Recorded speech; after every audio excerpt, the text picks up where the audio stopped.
Hi, I'm Bambi DeVille. Welcome to Bakelite Lady TV, hosted by antiquesartcollectibles.com. For those of you who have already been here, welcome back.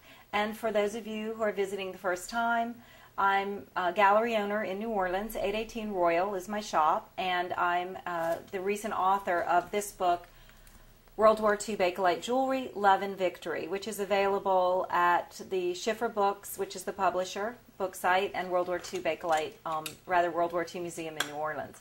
Hi. The question that I wanted to answer today is another common one that people ask me or email me. It is, how do I know if it's Bakelite?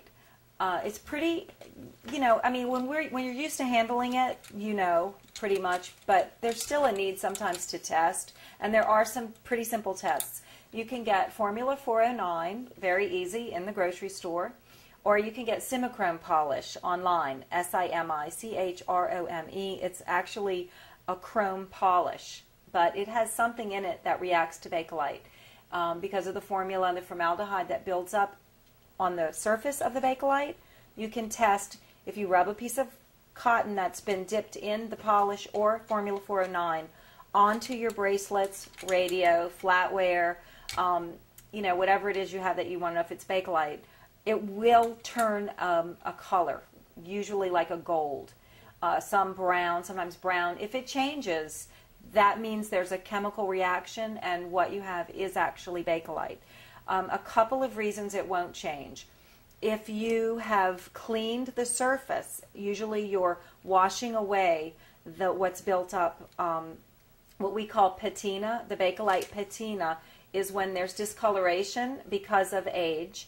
When you polish that, if you buff it away or you scrub it away, you're going to probably scrub away the chemicals that have built up that will be creating the chemical reaction. So really what you want to do is you would like to test your Bakelite before you clean it or buff it.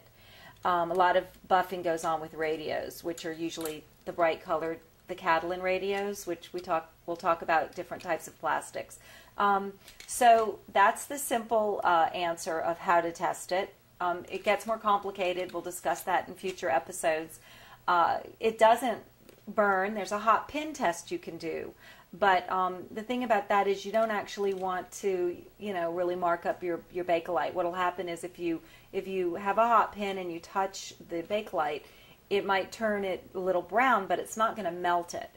And a lot of times when you find pieces of jewelry, you'll see it with the markings inside. It's because somebody has tested it to make sure it's Bakelite. I have a friend, this is a funny story, my friend Sassy. Hey Sassy. She actually told me a story of years ago when she knew that Bakelite had a very high melting point and doesn't melt really and doesn't burn like celluloid. She put it in the oven. She put a piece of jewelry in her oven, and well, it turned out to be a celluloid pin that not only melted but caught on fire. So hey, don't cook your jewelry. Anyway, so thanks a lot for visiting again, and I'll see you on the next episode of Bakelite Lady TV.